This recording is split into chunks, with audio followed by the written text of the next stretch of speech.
SIR form, SIR তালিকায় কীর্তি ফাঁস ভাই বোনের। বনগাঁয় অভিযোগ সন্তানহারা মহিলার, তাঁর ছেলের আগেই মৃত্যু হয়েছে বলে দাবি।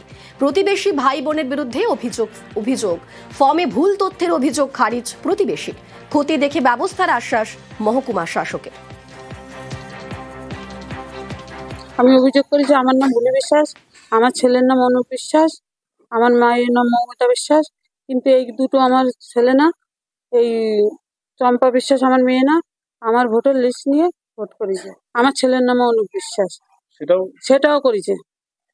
সেই অভিযোগ করে? হ্যাঁ, সেই অভিযোগ যে আমার এই ভোটটা যাতে না থাকে সেটাই। বিএলওকে জানি? হ্যাঁ, বিএলওকে জানিয়েছি। হ্যাঁ, এইচডিওকেও জানিয়েছি। আমি আমার লিগাল ডকুমেন্টস দিয়ে তুলেছি। কবে তুলেছেন? অনেক দিন আগে, 2012-13 এরকম। সেখানে মায়ের নাম কি ছিল? মায়ের নাম তো নেই, আমার বাবার নামই আছে ওখানে, অমল কৃষ্ণ বিশ্বাস। হ্যাঁ, অভিযোগটা যে জানিয়েছে তাকে একটু, তার কাছ থেকে একটু জেনে নিন যে ওটা উনি কি করে করলো, ওনার কাছে কোনো তথ্য আছে কিনা। আমার এই 22 নম্বর ওয়ার্ডে 222 পাটে ভুলি বিশ্বাস নামে এক ভদ্রমহিলা, সেই মহিলাকে মা সাজিয়ে অনুপ বিশ্বাস নামে এক ব্যক্তি ভোটার কার্ড করেছে। ইলেকশন কমিশন তারা তদন্ত করিয়ে দেখুক, এতে আমাদের কোনো অসুবিধাও নেই, বাধাবিঘ্নও নেই, কারণ এটা যাচাই করে তারা প্রমাণ করে দিয়ে যে বাস্তবে কি হয়েছে সেটাকে তারা দেখুক। এসআইআর এর জেরে ভারত ছাড়ছেন বাংলাদেশিরা। আজও সীমান্তে জড়ো শতাধিক বাংলাদেশি। স্বরূপনগরের হাকিমপুরে এখনো বাংলাদেশিদের ভিড়। অনুপ্রবেশের পর ভারতের বিভিন্ন জায়গায় বসবাস। অনুপ্রবেশের কথা মানছেন অনেকেই। এসআইআর চালু হতেই দেশে ফেরার মরিয়া চেষ্টা। পরিবার নিয়ে সীমান্তে অপেক্ষা বাংলাদেশিদের। দিনের পর দিন অপেক্ষা করে মেজাজ হারাচ্ছেন অনেকেই। এসআইআর এর যে তাতেই ভারত ছাড়ছেন বাংলাদেশিরা। আজও সীমান্তে জড়ো শতাধিক বাংলাদেশি। স্বরূপনগরের হাকিমপুরে এখনো বাংলাদেশিদের ভিড়। যে ছবি দেখছেন স্বরূপনগরের হাকিমপুর, সেখানে এখনো পর্যন্ত বাংলাদেশিদের ভিড়। আমাদের সঙ্গে রয়েছেন প্রতিনিধি অনুপম, ঠিক কেমন ছবি এই মুহূর্তে হাকিমপুরে?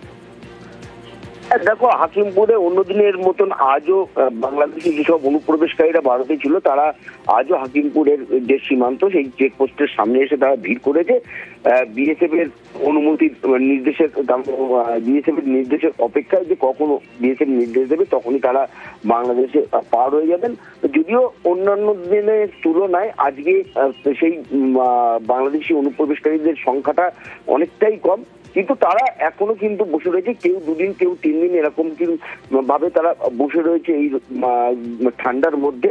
এবং এই যে যারা বসে রয়েছে তাদের কাছে কিন্তু এখন কথা বলতে গেলে বা তাদের সঙ্গে জিজ্ঞাসা করতে গেলে তারা কিন্তু এখন রীতিমতো মেজাজ হারাচ্ছে। তারা কিন্তু ভালোভাবে কথা বলছে না, তার কারণ বেশ কয়েকদিন ধরে ভালোভাবে খাওয়া না, তারা ওইভাবে পড়ে রয়েছে, বসে রয়েছে রাস্তার ধারে।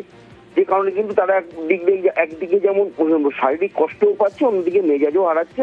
এবং এই যে প্রতিনিয়ত যে এখানে বাংলাদেশিদের আসছে, এটা কিন্তু এই যে সকালবেলায় যেমন আমরা যে ছবিটা দেখছি এরকম কিন্তু সারাদিনই আসবে এবং রাতেও কিন্তু এটা এখানে থাকবে। কিছু মানুষকে আজকে বিএসএফ অন্যান্য দিনের মতন পার করে দেবে, বাংলাদেশে পার করে দেবে, কিন্তু কিছু মানুষ কিন্তু থেকেই যাবে, তাদের আবার কালকে পরশুদিন এরকম ভাবেই কিন্তু পার হতে থাকবে।